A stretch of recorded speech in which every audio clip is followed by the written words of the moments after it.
Alrighty. Okay, I see people commenting. I see people here, but I don't know if I can see people.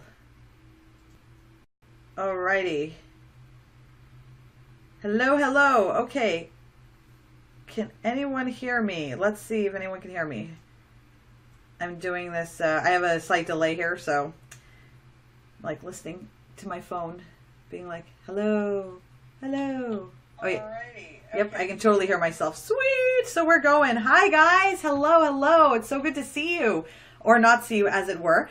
I have my little trusty phone here. Okay, fantastic. I actually another meeting, so I'm like back to back to back. So I was like, I got to make sure I get there on time. Okay, welcome everybody. So good to see you. So I have my little phone here, which is how I see my comments, because we've established that I can't see comments on this. I have my notes here. So today we are going to be talking all about content. And the reason I wanted to talk about content is because one of the things that I hear most from retailers, actually I hear a lot of things from retailers, but regarding content, is they're not sure what to post. And that is actually a common problem. I remember sitting there, trying to figure out what to post on our VIP group. And I'm just like, I don't know, man. Like, should I post this? Should I not post this? Is this interesting? Is this not interesting? Like, are people going to even care? Oh my gosh, what if I bore them to death? And I went through all of this like, I feel like I should move my phone. Like, oh, I'm such a dork. I can just lean it up here. So smart. Bomb. Look at me being a creator. But it's just hard to figure out what kind of content you can post to make it so that you're appealing to your audience. And, so I would go online and I would do some like people, searches for People magazine and like what's happening with the Kardashians. Cause, maybe people care about the Kardashians, or, maybe people care about what spring trends are, or maybe people care about earrings or things like that. Like, I just kept coming up with these ideas and these things that I would try to figure out in terms of just, producing content. And I never could really figure out how to produce content that I felt like people would actually want to engage with and want to participate in. And that made it very difficult for me, because a lot of my time then was spent in figuring it out or in finding it. So instead of me being like, all right, I'm going to write this quick blog post, or I'm going to, post this link on a page or what have you. Instead, what I would do is I would spend a lot of time on finding the content. So I would browse the web. I would look on Twitter. I would try to use different search terms, because I thought to myself, well, what if I'm using, what I just realized I didn't do? I don't think I did share it to the business strategy group. I was like, did I share this to the business strategy group? And then I realized I did. I spent so much time looking, and if you think about it, that's not really an IPA. Like, it seems like it's an IPA, but it's not really, because you feel like you're posting content that you're going and looking for the content, but that takes up more time than it really should. Like, really what we should be doing is we really should be posting directly, just spending our time really quick getting the content and then posting and being done with it. It shouldn't take that long. But it's scary when you think about the kinds of people that you're trying to attract, and you're the people that we have in our VIP groups. We want to hold on to them. We don't want to let go of them. And we're worried that by posting content that they don't like, that we'll lose them. So, the first thing is we talked about last week, we talked about the abundance model, right? And we talked about what kind of language appeals to people who shop in the abundance model way. What kind of language appeals to someone who wants to buy more. And for that, the content is kind of easy, because as long as you have the inventory and you have the time to support it, people will just, they'll come, right? But that is only one model of selling. And it's really tough to sustain that model, just because over time people do get adrenal fatigue, and then they're sort of just like, or dopamine fatigue, and they're kind of just like, they've kind of excited out and they need a break to be able to, like, okay, I can breathe. Most of the time, people who are abundance shoppers or adrenaline shoppers, they get their adrenaline elsewhere, right? So in order for them to say, get their adrenaline rush, they'd have to go to Kohl's, or they'd have to have a Black Friday sale, or it would be very specific in terms of the time and location where they were able to accomplish the goal that they wanted to be able to feel that level of excitement. Now with Facebook Live sales, it's easy, right? Now with Facebook Live sales, like, they can go and they can get their adrenaline rush anytime that they want to. And so that over time will start to develop into adrenal fatigue, and people are just going to need a little bit of a break. Now, if you have a big enough audience, that's okay. You're going to end up having a fluctuation of people who are taking a break, people who are coming back, taking a break, coming back. It's going to be a pretty, steady flow of people. But the truth of the matter is that most of us aren't going to be catering to that population. Most of us are catering to a whole host of other people who have different desires, different needs, different goals, different wants. Hi, Jenna. And so what we really need to be sort of talking about is how do we create content or find content that's going to appeal to that audience.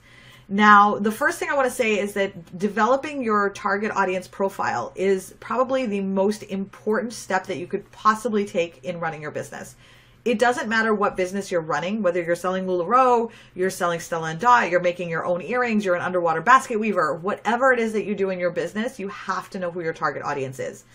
I listen to, oh my gosh, like 20 to 30 podcasts a week. I read blogs. I'm on Twitter. Like I'm constantly absorbing information, and throughout, like, and everybody disagrees on certain things. You know, like somebody may say that you got to post in your group more. Some people say post in your business page more. Some people say do ads. Some people say do Twitter. Some people say do other things. Hi, Monica. You know, some they you know, everybody has an idea of what you can do to maximize your reach, right? But universally, across the board, regardless of what type of podcast I'm listening to, it doesn't matter if I'm listening to somebody who's talking about social media, advertising, Facebook, business development, side hustle, all of those things, no matter which ones I'm looking at. Every single person and every single guest on every single one of their shows says that the first thing you need to know before anything else, before you do anything, is figure out who you're talking to. Who is your target audience? And the fact of the matter is that 90% of the people watching this have not done that exercise ever. They've never sat down and developed an archetype of who it is that they're talking to. Now, I know that we've done the 5 pillars, right? But I'm not talking about the 5 pillars. I'm talking about literally describing a person that is your ideal shopper. Like if you were to be able to create your ideal shopper in your mind, if you close your eyes and you're like, this is my ideal shopper, what would she look like? What would she talk about? What would she do? Oh, you are so welcome, Fiona. Thank you so much. What would she talk about? What would she do? What would she be interested in? What would she watch on TV? Where else would she be shopping? Those kinds of things. Because as Sarah just said, the key thing is when you figure out who your person is, right? Whoever that person is, it becomes 100% easier. I'm literally going to say it just becomes 100% easier for you to be able to talk to them because you know what to say. So if you think about it, right? So let's think about, your best friend, right? When you pick up the phone to call your best friend, I say that hysterically, like we all use phones, right? Sorry, I really did make myself laugh there. Ha ha ha, phones. But so let's pretend we picked up phones and we have a dialer. We're going to be dialing her number, right? And you call your friend and, you calling to talk to her. You don't, before you talk to her, say, I need this list of things that I talk to because I'm not sure what to say to her. So I need to figure out, so I have predetermined topics, right? So that we have stuff to talk about. Now, you know who we do that with? We do that with in high school. Remember you had a crush on a guy and it was like the first time you talked to him on the phone, or if you're a guy, crush on a girl, or if you're a girl, crush on a girl. Either way, whoever it is that you had a crush on, girl, guy, whatever. When you talk to them on the phone for the first time, and I don't know how old everybody is on this, but, most of you probably talked to them on the phone the first time.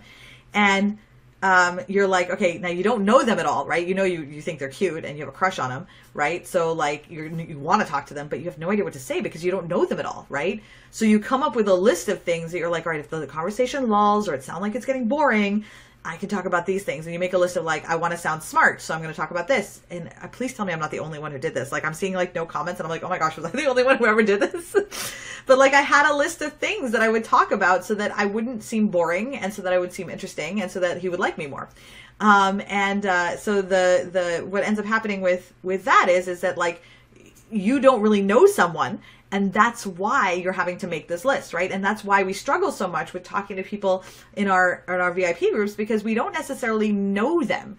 We don't necessarily think about them as, they're my hearts. I was like, come on, somebody had to have done this with their crushes. Like, I cannot be the only one sitting out here alone being like, I'm going to call this dude and I got to have this list of things to talk about. Jen, I knew you would have. So the key thing is when we think of our customers, we think of them as, okay, so we think of, say, let's say, Jackie or Jenna or Sarah, right? That's so an individual person here or there. Or we think about them as, all right, see, more people have done it. Okay, see, I'm not alone here. We think about our customers as either a monolith, right? My customers. Okay, these are all my customers. So there's just like one bucket here that is customers. Or we think about people who are, so we have the monolith, or we think about a group of people where we're just like, they're called customers, but they have no real characteristics. It's just like this, oh, she never made a list. You know, that you have this list of, you know, customers that they don't really have characteristics. They're just my customers, right? But it's not monolithic. They're just kind of like all over, and they're all so different. They're like, I can't possibly create an archetype for each of them. But we never really think about them in terms of the fact that there are unifying characteristics that bind a lot of them together. And so to help you out, I want to just use an example of direct success in the business strategy group, right? So my defined audience for the business strategy group is solopreneurs, direct sellers who are trying to grow their business using Facebook. Okay. That's my archetype. When I say that, I know that there's a whole host of characteristics that come with that. You're eager to learn. You're not afraid of taking chances. You do it scared. You're willing to go do research. You're willing to do the hard things. You are, but you may not necessarily have all the tools you need. So you're looking for tools and information. You don't have a lot of time because you have 18 million trainings to go to. Not all of them are going to be particularly useful to you. And so you want to make sure that you're discerning with your time and you're not spending a lot of it, like just spending an hour on a training and then finding out that you learn. You probably have dabbled, either you've dabbled in business before lightly, or you are now like, this is your brand new first business. There are a few people in that. Now this is where it becomes important, right? For the most part, this is for your first major business. There are people who are watching this now who have had other businesses. But if I was to look at like the pillar that holds us all together, right? The pillar is usually going to be the people with whom, where there's the most level of commonalities. And the most level of commonalities are going to be people for whom this is their first or second business, but their first business may have been like short-lived or what have you. Oh my God, a useless training is such a nightmare. So, but even though there's a variety of people who are on the business strategy group and a variety of people who are on this call, there is still a common theme that binds us together so that I know that if I produce content about, for example, what kind of content to produce, that you guys care about that, because that's a question that you have. And I know what you want because I listen to you, right? Listening becomes very important. Listening to what people are saying. So, oh my gosh, I seriously love all these. I love all these comments on the side. I have to stop reading them because I'm going to read them later because they're just like adorable. Like I'm totally identifying with everything. Like it's Sarah. Oh my gosh. Sarah had the whole tree where you talk about one and then the other. What if he says this? You talk about that. We do that with our VIP groups, right? And it's really exhausting. Like it's one thing to do it for a person you have a crush on once a week maybe, but to have to do it every single day, sometimes 3 or 4 times a day, it can become absolutely exhausting. Okay. So first things first, you need to figure out who your target audience is. Now, that is an extremely long training, and good news for everybody here is that my course is actually 99% done. So I'm actually launching it this weekend, and so this weekend you will have access to a full-blown training on how to design your target audience. If you want to, you do not have to learn it from me. You do not have to buy my course. You can actually just go online and Google it. There's a billion pieces of information out there that will help you do it on your own. You do not have to do it. I basically just took it, streamlined it, put it together a whole bunch of resources, and here you go. This is how you can, these are all of the tools and resources that you'll need to build a comprehensive target audience. Okay, so that's something that's completely aside. But assuming that you have your 5 pillars, or you've done an exercise on the internet, or you've done my course on target audience.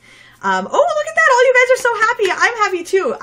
It was a labor of love. I got to tell you, every single word that I wrote on that, I wrote for you guys. All I could think of was what will give them the most value for the least amount of time so that they can just start doing stuff. Oh, Jenna, you're hysterical. So when you define, Sarah's talking a lot about model customer because I know she's done this exercise before. I'm going to let her share that information because she's super good at this. So let's pretend we've done our target exercise. Okay. But once you've done your target exercise, or even let's say you already know, because some people have just an innate knowledge of who it is that they're serving, where can you find information that they would find interesting? So the first thing I would do is try to figure out what kind of blogs or websites they'd visit. And I talk a little bit about that in my training, but really to get an idea of the kind of language that they're using, look at your VIP page and see what kind of comments they're making. Do they tend to comment a lot on shirts and not a lot on dresses? Do they tend to talk a lot about how they can't afford things? Do they tend to need to ask their husband, for whether or not they can buy something? There's a lot, or do they tend to be like, I'm just going to buy everything, right? Or do they tend to like more muted tones? Start to pay attention to those kinds of things thematically, because that really, really helps in terms of understanding the archetype of your customer. But once you figure out who this person is, how do you go to find content? And I think one of the most important things to remember is, guys, you don't have to create all of the content.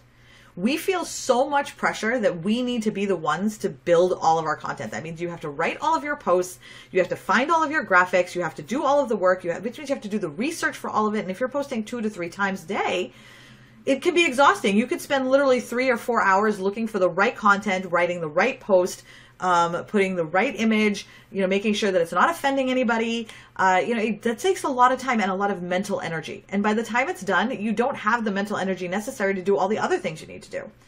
It's scientifically proven, you can actually Google this if you'd like, that your brain has only so much willpower in a day. And you start the day with the most amount of willpower, and every decision that you have to make erodes away the willpower that you have left for the day. So very, very productive people will always wear the same thing every day.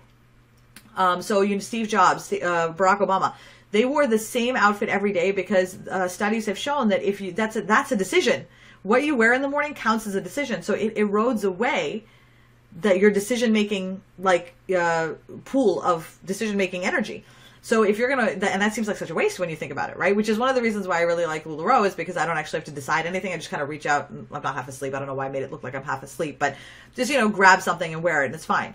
I don't really have to think so hard about it. But over the course of the day, the more time you spend on figuring out this content, the less time and energy you're going to have to do other things. So even if you figure out the content pretty quickly, the decision-making process that you went through, like let's say you thought about 4 topics and you had to make a decision on each of them, that's 5 decisions that you just made, right? Or 4 decisions that you just made before you settled on the 5th one. That's 4 decisions that you didn't have to make. You could have just made one, right? And it depletes your stores. And if you guys start to pay attention now, which I know you will because I've mentioned this, you're going to notice that in the days where you have to make less decisions, you feel less tired. You actually feel more excited and more energized. So you don't have to create all of your content. Okay, so you don't have to spend the day trying to figure this out. Now, Jenna mentioned something about offending people. It's okay to offend people. When we do the training for your target audience, one of the things that we talk extensively about is that it's okay to do that, because you don't need to have everybody out there become your customer, right? We did that in the training last week where we talked about how many customers you really need.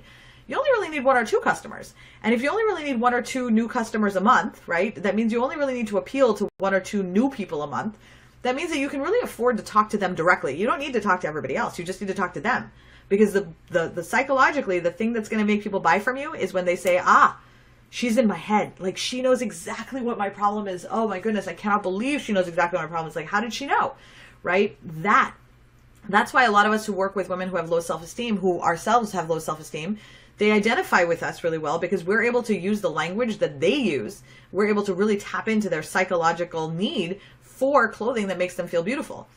The problem runs in when we try to find other things. So like if we say that our customer base really likes, really is into capsules, right? How do you define that? What do you say about the target audience who'd really, like, what do we know about them that would allow us to share information that they would find valuable or useful? Okay, so once we figured out, so in the end, you don't have to create your content. You can actually use other people's content. In fact, I would strongly recommend, and when I say other people's, I don't mean go copy paste it and take it as your own. I'll tell you what I mean in a second. You can actually go find other bloggers, other retailers of different kinds. You can find other resources on YouTube, other videos, things like that. And you can share those to your group if you feel like they're valuable. So what you want to do is you want to figure out what is it that once you figure out your archetype, then you can say, okay, so my archetype, so I'll tell you who ours is. Syra and I, we cater to a woman between the ages of 37 to about 50 years old. She likes to be told what to wear. She likes to be styled. She's not interested in buying individual pieces. She might, but for the most part, she doesn't really like to do that.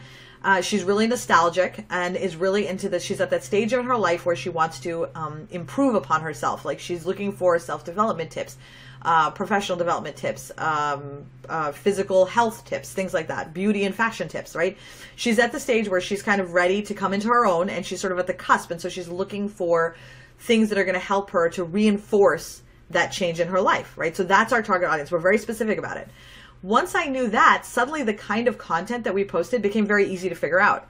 Because if I looked at something and it was about, you know, bat wings, right? Or like, I don't know what bat wings are. Why would I say bat wings? About the Avengers movie, right?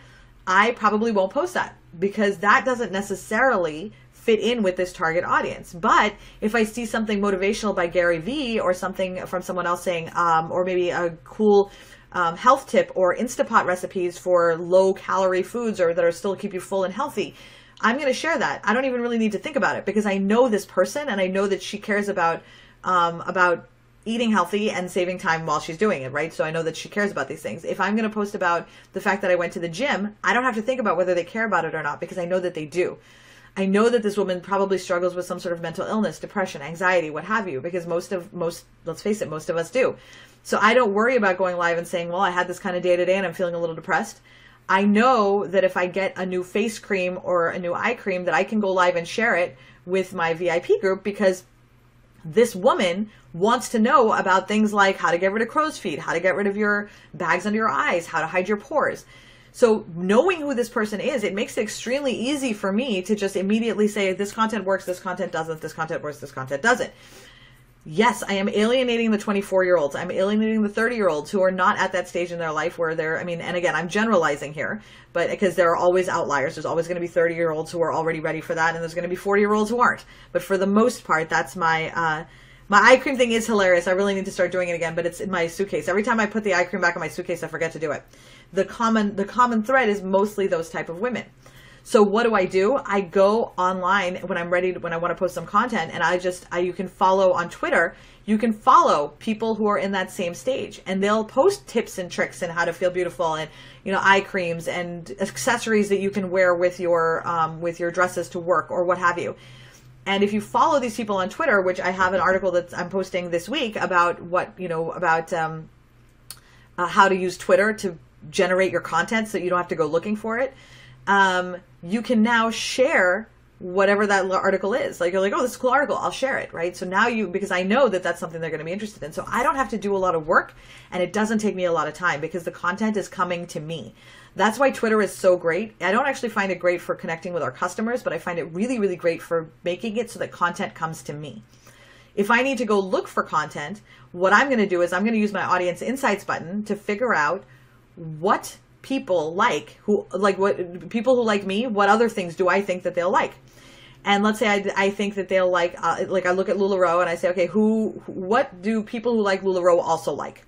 And they like, say, Alex and Ani, right? So I can go to Alex and Ani's page and see if they have something interesting, right? And just say, oh, okay, they have an interesting post on a discount sale they're doing for, I don't know, for bracelets. I can share that to my page because I know that these are women who love Alex and Ani. So they're probably going to be excited about the fact that the bracelets are on for discount.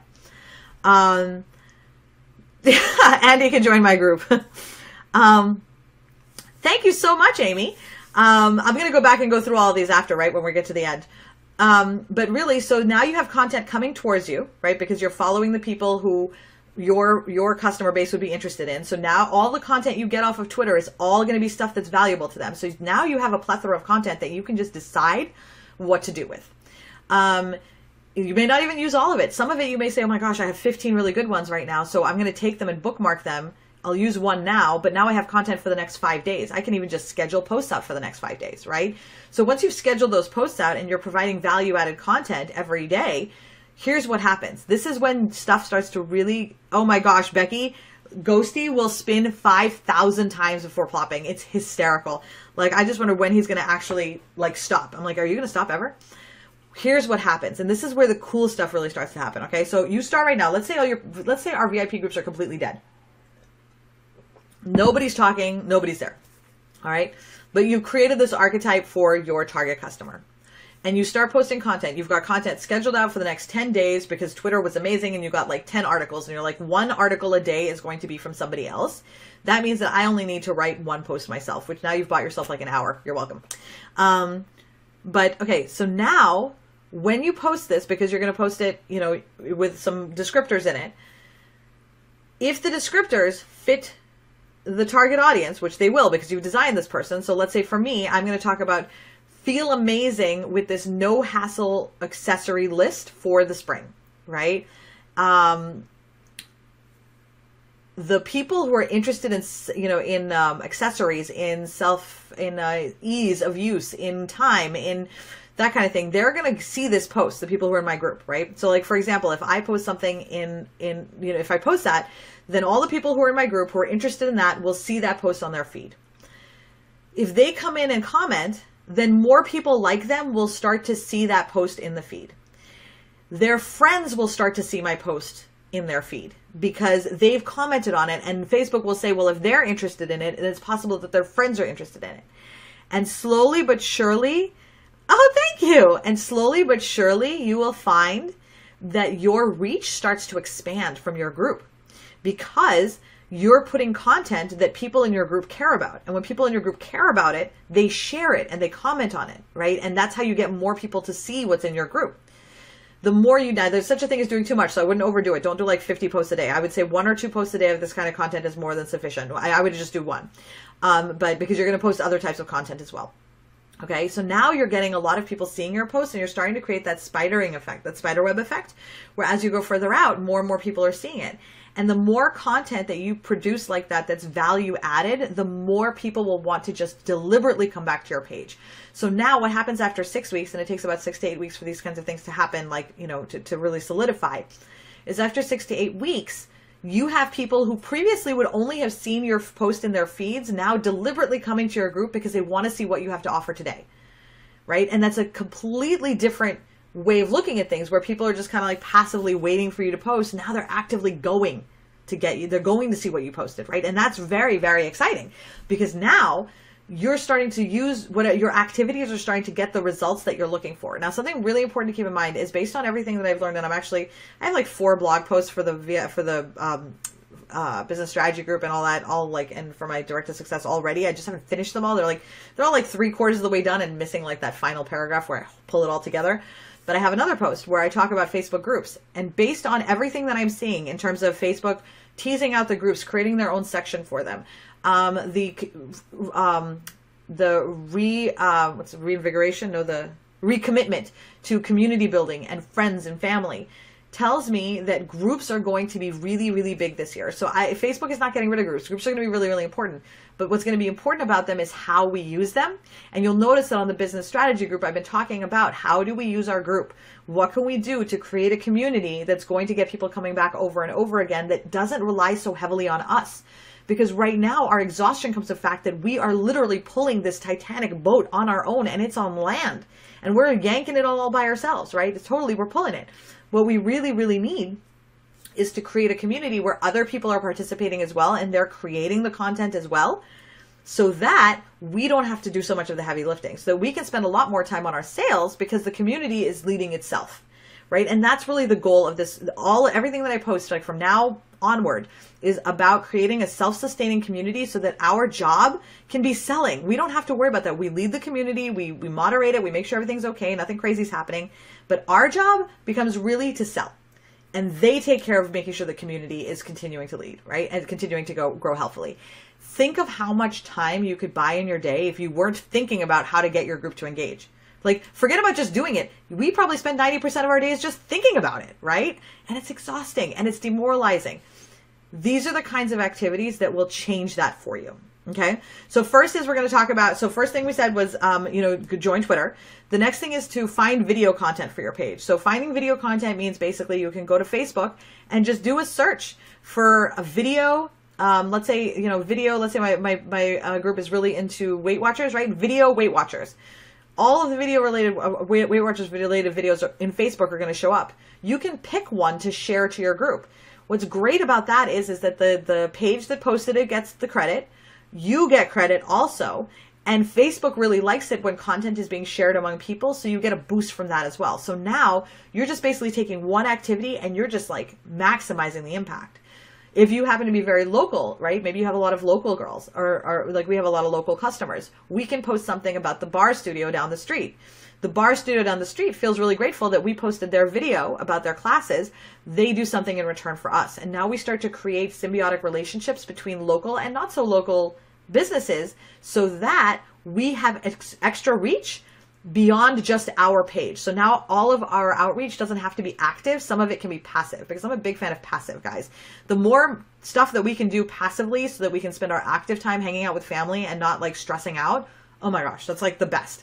So everything that we're talking about is strategically structured so that that is what it will accomplish. Okay, so 1, Twitter.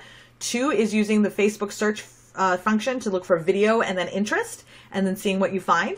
Over time, you'll get better and better and better at doing that, like at finding the right kinds of videos. But initially, it's going to be a little bit hard because you haven't really been using it for that before.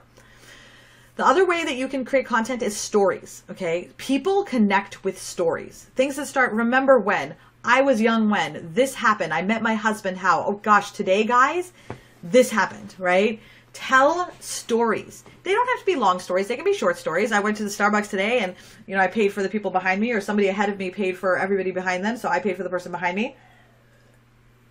You know, it doesn't have to be a major story, but people connect through stories. When we meet, so think about a human interaction, right? You and I meet and we talk, and for the first time, and then we've gotten past my anxiety attack that I get because I'm talking to a human being. You know how weird I get about that. So my anxiety is now gone. So we've moved past that point. And now we're starting to get to know each other. Okay, how do we get to know each other? We talk about things that we have in common. We talk about likes, dislikes. We just try to find those little threads, right? When we find something we have in common, what's the first thing we do? We tell a story about it. Oh, I love dogs. What kind of dog do you have? Oh, I have a mini husky. I brought him from San Antonio and he was like this little, and I had him in a little blanket and he peed all over me, but it didn't matter because he was so cute, right? You're telling stories, okay? Now you're going to tell me a story about your dog and how cute she was when she was a puppy, right? And who was it? Becky did this earlier, right? Becky said, your dog spins and plops too, just like mine. That counts as a story. It doesn't have to be like a long drawn out story with a beginning and an end, right? So I went back and said, oh my gosh, yeah. Ghosty does the same thing. He spins forever before he plops. We just got to know each other a little bit better. Like, that's it, right? It wasn't dramatic. It wasn't like I told her that I had this huge revelation about my life and now I feel like I'm changing everything, or, you know, how much I love my husband, which I do, but I'm not, it doesn't have to be that dramatic. It can literally be just a short story of, oh my gosh, guys, I watched my dog spin 13 times today before he plopped. It was ridiculous. Does your dog ever do that? Right? Now suddenly you started a conversation, and people will love to share stories about that because people like to share stories about themselves. The key thing to remember is that nobody wants to hear a story that is exclusively about you that you don't turn around and make it about them too. So make sure that when you tell stories, that you're telling stories and finding a way to invite them into the story. So like the spin, plop thing, that's what we call it.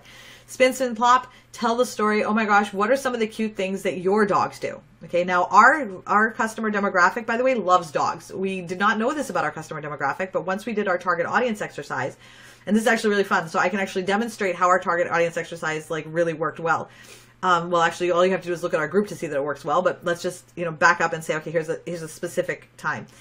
So Syra went and did a friend push, right? Everybody friend me. And then she used that information to just sort of learn about our customers. And what she discovered is that after everybody friended her, suddenly her feed was full of dogs.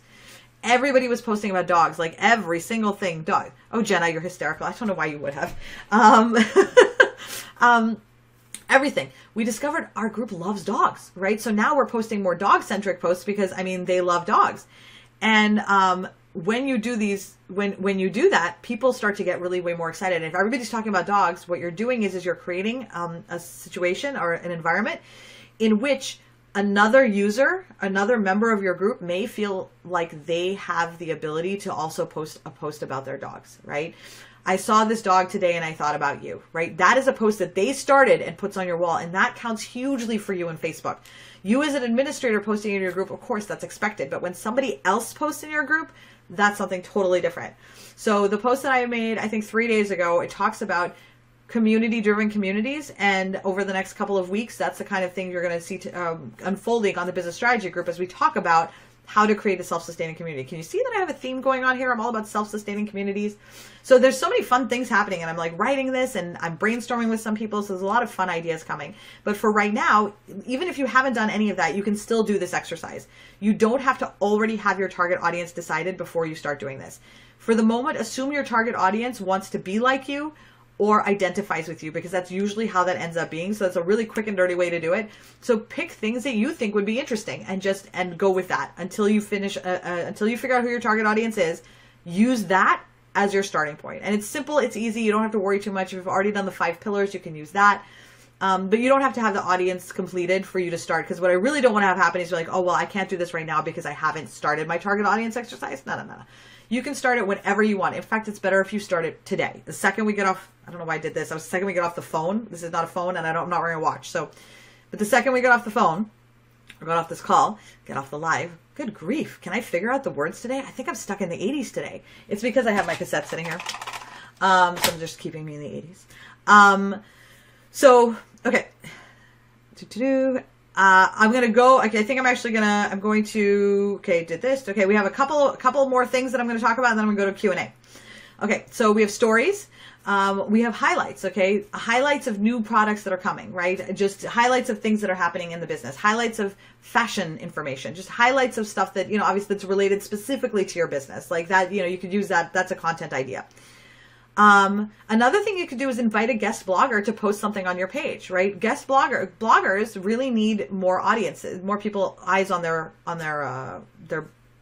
blog, right? Because they have a different way that they want to monetize, right? So you have people who want to monetize their blog, but they need more viewers to do it. If you find a blogger, a fashion blogger, or like just a general blogger, mommy blogger, maybe for us, let's say it would be a self-help blogger, right? Because, we cater to women who are who are at a certain stage in their lives and are moving into a transitional phase. We could find a blogger who really specializes in that, but not a big one, not somebody huge, like Scary Mommy or things. I'm talking about like little bloggers who have something to say, who may want to go live in your group. They can get extra, you're giving them the opportunity to reach a new audience who may follow them, and they're also providing value to your group. So let's say they have this really great hack for how to, take any recipe and break it down, and take any recipe that takes an hour and break it down to 15 minutes, right? Maybe that's their gift. Maybe they wrote a ton of blog posts about it. You say, listen, my group is really short on time. They really need this information. And I have this many people. I know that they would love to follow you. Would you like to come in, do a quick live on my group and talk about, one of your recipe tips that you have? Share it in there so that they can see what you have to offer, and you can put your link in there, and they can come back and follow you.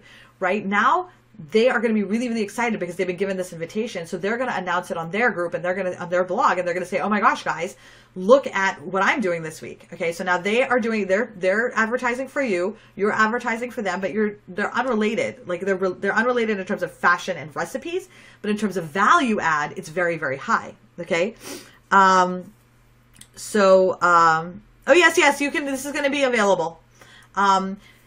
Finding guest bloggers, small guest bloggers who are looking for exposure, who focus on something that you believe that your target audience would be interested in, or before you've done your target audience exercise, is someone who would be interested in, that you would be interested in. Excuse me, I'm really, really hungry right now.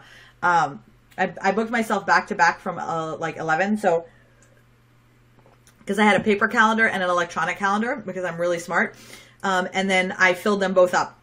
I did that starting Thursday until this week. And so fortuitously, this is the last day that I've done that. But what I ended up doing was I'm really lucky. I didn't actually double book at all, which is surprising. But considering I had 2 completely separate calendars that I was not paying attention to when I did my bookings, it's amazing that I basically just back-to-backed it and didn't actually overbook everything. So kudos to me, right? Not so much. But anyway, so I didn't book any time to eat. Fun fact on that one. So if you happen to hear my stomach rumbling, I apologize. But I just wanted you to know that my stomach would be rumbling. Just give you more fair warning. Okay, so, you can do a product how-to. Okay, so product how-tos are always good. They're like a quick, easy sort of thing where you can, and it doesn't have to be something major. You don't have to do huge production values. Maybe, remember when the Carly first came out, nodding it in the front or nodding in the back or nodding on the side was all the big thing. It takes like 5 minutes to make that video. Just make a quick how-to, go live for it, whatever. Talk to your group about it. Maybe wearing a Julia as a top. That's something we started doing last year, but before that, people really didn't do it so much.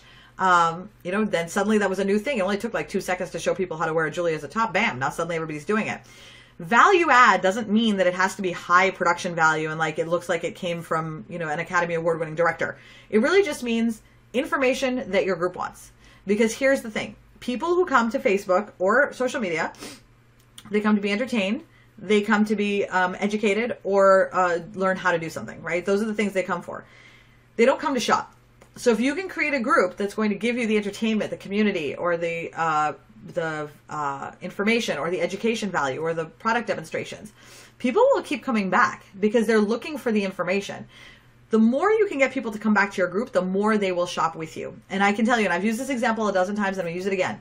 I went yesterday to look at Day 9. Anyone who doesn't remember Day 9, he's the guy that I used to fall asleep listening to because he had a live streaming game analysis thing that he did, and my husband and he would watch it, and I would fall asleep listening to Day 9. And I went to see because I was curious to see like how he was doing, and because I haven't listened to him in a while, but my husband said, "Oh, Day 9 is playing Hearthstone tonight," and I was like, "Oh, cool!" And so I went to look. His business is like insanely flourishing. Like all he does now is stream. That's how he makes his living, and it's not because of the product he's selling, though he is selling stuff. It's because people really just like to go to his page. They feel like he has value. They feel like the information that they get is top notch. They feel like they enjoy being there and they always learn something and it's always fun. And there's a community there, right? They come for that. They pay him so that they can continue to have these resources. Your group will do the same.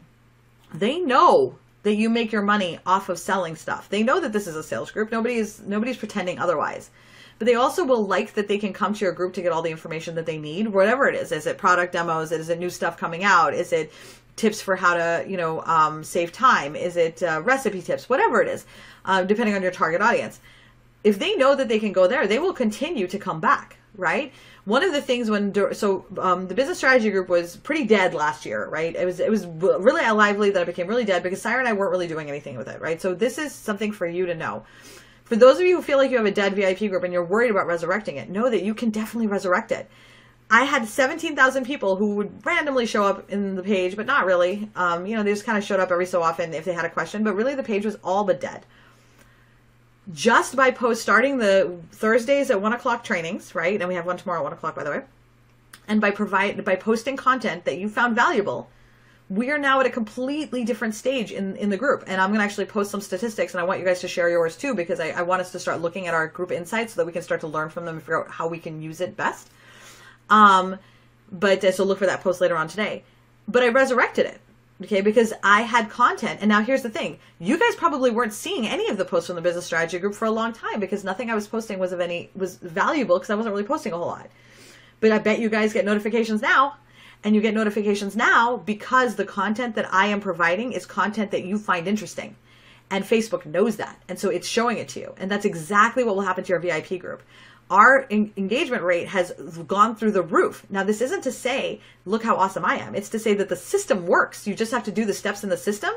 And it will, 1 step, 2 step, 3 step, bam. That's it. So it's basically to show you it's proof of concept. It's proof of concept that if you follow these steps, you can resurrect your group. You can have people coming in and you can make money doing it, right? And that's really what our end goal is, right? We want to make money. Thanks guys. I love the hearts and the thumbs up. Because we really want to make money. In the end, like we got to feed our families, right? All the huggy, kissy, all that stuff is fantastic, but we still got to make money. And that's the end goal. And so if you can follow those steps to get there, there you have it. Okay. So today, what we talked specifically about is content. We talked about your target audience. So look for an email. So if you haven't joined my mailing list, the link is in the description up above. Join my mailing list because I'm going to be sending out an email this week. And for the first week only, I'm going to be doing a discount because, hey, that's me. I want to do a discount and I can. So I will. I'm going to be doing a discount for everybody, for all of you guys who have been really following me over the last little while. And for all of you who are so wonderful and amazing. I'm going to do, there's going to be a discount for the first week. And then it's going to have a target audience exercise. It's completely self-led. You can do it in any, however pace you want. There's tools and resources for how to use audience insights, how to build audiences in Facebook, as well as with a worksheet that teaches you how to do it, how to decide what their pain points are, how to figure out what to talk about. So I've been talking pretty esoterically about things, pretty generically, generically you can use this, generically you can use that. But once you fill out that worksheet, you will actually know exactly where to go to get whatever information it is that you need, right? And that is going to be killer, because at that point now, you don't have to work so hard to get content for your page. The content will just sort of flow to you using Twitter and various other mechanisms that you have in place. And that will buy you a lot of mental energy. It will buy you a lot of time. And it will start to create the environment in your group where people want to come and people want to talk. Okay. So we talked about your target audience, knowing the things that they like, my class. We talked about where to find video content, YouTube or Facebook, right? And how to do that. We talked about stories, using stories, value-added content, and making it about them. So like making it so that, trying to turn everything into a way where you're able to get them to engage because they want to share their opinions. So always ask when you can, what is your opinion? What are your thoughts? Has this ever happened to you? Whatever it is, like something that will elicit them to respond to you. And when they do, make sure you respond to them with a not a paragraph, but like a sentence. Don't just emoji it, give them something a little bit more. Or a product how-to. Okay, so those are some of the things, those are some of the content ideas that you can have. Now, lastly, before I go to questions, something to keep in mind is shake up the way you do it. Do some video posts, some picture posts, some text posts, some link posts, some lives. Make sure you're shaking up your content and the way you deliver it. Facebook really likes variety. They've offered us 18 different ways in which we can share content. So do polls. Just you're not engagement baiting. You're just using a variety of different types of content. And Facebook really likes to see that. It likes to see that all the features are being used, and it likes you when you use all the features. So don't overthink this. Because I know that we're all prone to overthinking. So don't be like, well, I posted a live today and a live yesterday. Oh, I can't post a live tomorrow because I did live here. Don't think too hard about it. Just think about the fact that when you go live to sell, that counts as your live post. When you go live to talk about your life, that counts as live. When you post a wall drop, that counts as an image.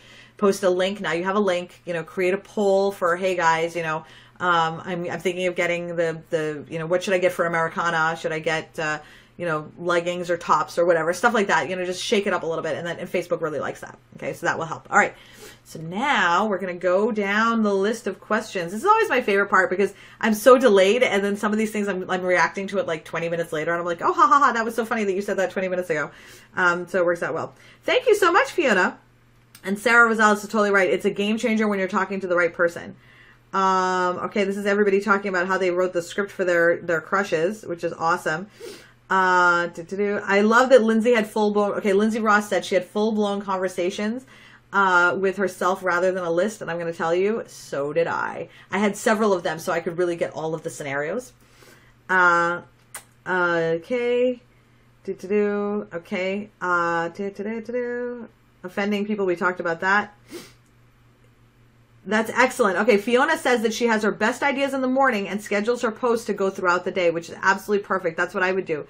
I would also schedule my posts to go, throughout, like do them all at once and then just schedule them that way, because your brain works best when it's focused on one task at a time. So if you try to do like posting now and then later on after I do photographs, I'll post again, you're constantly having to change the trajectory of your mind. And it's extra energy. So let's save our energy by just figuring out your posts for the day all at once, schedule them for the day, and then you're good to go. Schedule them for the week if you want to. And obviously we're going to come up with things in the middle of the week where, oh my gosh, I have this story to tell, or I have this live that I want to do, or what have you. And that's just added bonus. Like then you already have your base content. And if you have your base content, then you're not anxious, and everything else that you do is just gravy or chocolate frosting. Okay. This Holly dear, that's why I can't decide on dinner at 5 p.m. Yes, that's exactly why. That's why I do plated so that I don't have to really think about it. Oh, you're so welcome, Amy. I love to do it. This is actually, I think, LuLaRoe. So hashtag because of LuLaRoe, I have found my passion. My passion is helping other people find success in their businesses. Like literally, nothing gets, like when I think about, oh, I don't want to get out of bed, all I think about is, my gosh, there's so many things I can learn today to share with other people.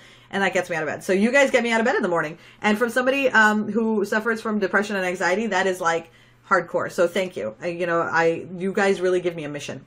And actually the truth is, if you guys didn't need the help, right? Then I would never have discovered what my true passions are, would I? So you guys help me find my why. Okay, the eye cream thing. Okay, so those of you who have not seen my eye cream thing, you can follow us at LuLaRoe Bobby's Dreamers.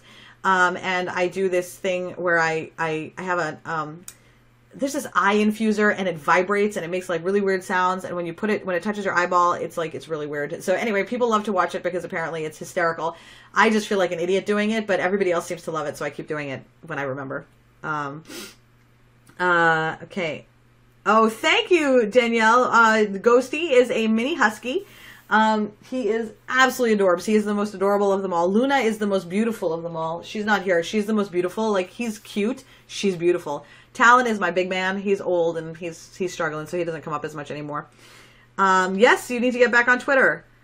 So Danielle, I don't schedule on Twitter. I don't really post so much on Twitter. I use it as an information gathering tool. I don't use it so much as a talking tool.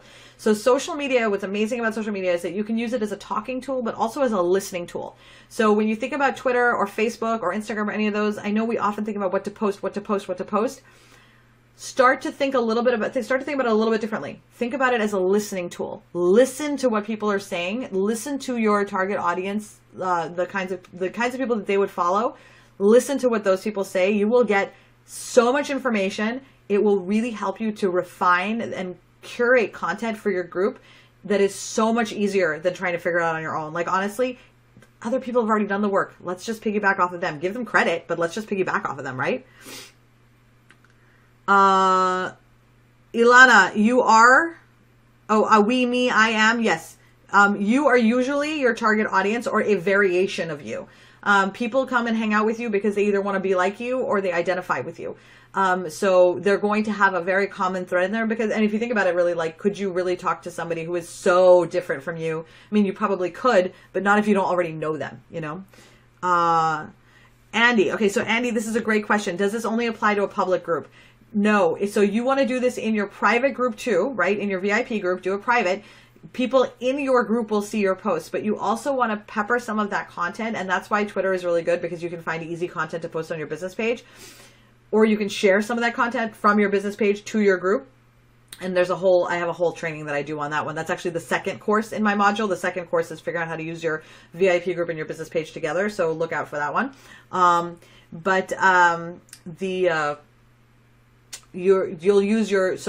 you do these kinds of posts in your group, people in your group will be more like, who are interested in the same thing, will be more likely to see it.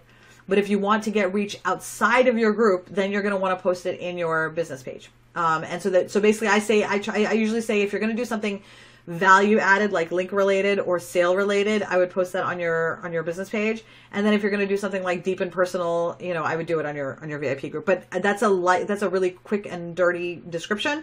You can actually, when the training comes out, it's more comprehensive. I have like a full hour where I talk nothing about, all I talk about is business page versus group, how to use them together, that kind of thing.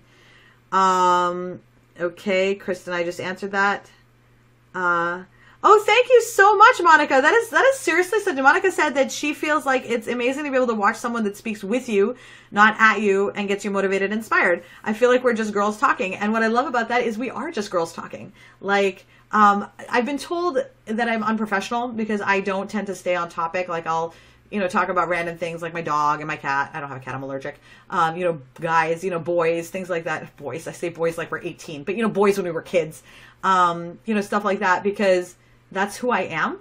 And I don't know how to be any other way. And I actually, fun fact for you guys. So I was up for a position as a director at the hospital I used to work at. And I didn't get the job. And I was told that I didn't get the job because I lacked gravitas, which basically means I wasn't professional enough. I wasn't somber enough. I wasn't, uptight enough, I guess. And I was devastated at the time. I was really upset. I felt really, really rejected. And I also lacked self-esteem and confidence at the time. So it was like super hard for me because I felt really I felt like worse than the scum of the earth. I felt like the scum that is on the scum of the earth. But over the last, I think 3 or 4 years, I think I've learned enough about myself to where I feel like I have something to offer, right? And that this style works for some people. And it doesn't have to work for everybody. It just has to work for the people that feel like they can connect and learn something. And I share this with you because I know that there's those of you who are watching me right now who feel the same way. Like, you feel like, you feel like the scum of the earth, or you feel like you're not have value, or you feel like you're not important. Oh my God, I'm going to start crying. You feel like you're not important, but you are. You just have to own it. You are, but you just don't know it yet. And I'm not any different in terms of who I am, in terms of my service or the things that I've learned a lot, but I'm not like I am a different person, but I'm not like a completely different person. Like my, I still say dude all the time. I just had to figure out that I'm enough. And so if any of you are feeling that way, just know that you are enough and you are amazing. You just have to figure that out for yourself, that you are. Like, other people see it, you don't see it. So that's, I guess, I don't know, that's a tangent, but I wanted to make sure that I said it because it came up. But yeah, you are enough. And I think it's really just a matter of, we don't necessarily know that we're enough. Oh, thank you for the hearts. Okay, what's the best way to categorize your shoppers? Danielle, if you want to learn how to categorize your shoppers, you're going to want to buy my course, because that's what's in there. The link to get on the mailing list so that you're on the announcement and get the discount is on the description. I don't know why I keep pointing up here, because it's not really, I mean, I guess it is up here for you guys when I do this. Heath, take advantage of all that spider webbing. Do you have to have a public group? No, you do not. Heath, you do not have to, you do have to have a public group if you want everyone to see it, but because we're going to really define the business page and the group, you actually don't need to, because your spider webbing, you're going to create your engagement very, very high in your group by keeping it closed and using your content there. And then you're going to use your business page to absorb in the people who have never heard of you before. What'll happen in your group is that the spider webbing that happens will happen based on people in your group and their friends. So like, if I like something in a group and Jenna's in it too, then Jenna's going to see that because Facebook sees that I like it, and then Jenna likes it, and you, Heath, like it, and you're friends with Jenna, and you're also in the group, but you haven't been to the group in a really long time. It's going to reignite you and be like, here, Jenna just posted on this. Are you interested in it? And it'll start to resurrect members of your group that may not be active right now, which is why I don't recommend starting a new group, because you can always resurrect new members. Okay, he spinned and plopped. I didn't even see that. Shannon Dolly Swanson asked if we approve posts from the group. We do group approvals, and it hasn't really hurt our business at all. It hasn't hurt either our VIP group, and it hasn't hurt the business strategy group. People accept that that's something that needs to be done to protect them from porn or random spam or things like that, so they don't really mind so much. Okay, all right. So Ashley, yes, I'm going to do a training on how to use Twitter. Shame, don't worry, you're already on the list. Okay, just so you guys know, I have a training that starts in 4 minutes, so I may have to cut this short. If I do, don't you worry, I will come back and answer all the questions I didn't get to. Okay, watch party. I cannot speak with any intelligence about a watch party, but Amber Dodge can. And I think she's on the schedule to come talk about them. Okay, Amy Hoover, I'm going to make a note to make a thing about asking your group to friend you, and I will get back to you. Okay, I will post about that. I'll write a post about that one. Cindy says I sound so genuine. I am genuine. If nothing else, I'm very genuine, like to a fault, which is sometimes doesn't really work in my favor. Okay. Oh, thank you, Jacqueline. Eyeball vibrator. Okay, clearly Jenny has seen my live where I did the eyeball vibrator. It does. Everybody loves it.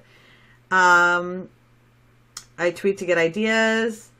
Okay. All right. Sarah asked about using Twitter to find content. I am going to post a post. I'm going to post a post. I'm going to make a post about that to like help you through it. Basically walk you through setting up your Twitter account and how to find people to follow, stuff like that. But but even when you go to find people to follow, I can teach you how, in terms of who you're going to need. That's going to need a target audience exercise, just because it's going to be different for every single one of you, because each of you is going to have a different target audience. And that is why we can actually have so many retailers and still be able to sell, is because there are a lot of people out there who fit our own personal archetypes. And so I'll be able to teach you the how, and I'll be able to teach you the what, but you're going to have to learn the who. Okay. I am not going to Philly for Celebrate 5, unfortunately. Dude, Andy, I love the squirrel moments. Go for it. Okay. Joanne said that she's a professor. She's always told she's not professional. She agrees. She's not uptight. I'm authentic, genuine. Yeah. See, I'm with you. Just like hashtag be authentic, man. Own it. Dude, if I was going to watch a live, I would watch a squirrel. Embrace the squirrel. Okay. Danielle, you can just fill out the one that says join my mailing list. You can just fill that one out, and that'll just put you on my mailing list, and you'll get everything. So I just send out an email. I try not to clutter your inboxes because I try to be very respectful of people's inboxes. So unless I have something to say, I don't send an email. So you'll notice I haven't sent one in a couple of weeks because there wasn't anything really like pressing that I wanted to tell you. But you should see one this week, and it's gonna be fun. Okay. Oh, thank you so much. Oh, you're so sweet, Monica. Okay, Laura, that is okay. So Laura, we'll talk about that in the training. You'll see that in the training for the target audience. Okay. So I do have another meeting. Okay, it's time for me to go. I gotta go to I love how all you guys are like, you have another meeting. Go now. Go, go, go. All right, I'm gonna go head off to my other meeting. Thank you guys so much for joining me today. Tomorrow at 1 o'clock, we have a live training, a day in the life of the cruise qualifier on the business strategy group. I will, all the things we talked about today, tons of stuff is coming. It's super, super exciting. I am very excited because I just love getting you guys new content.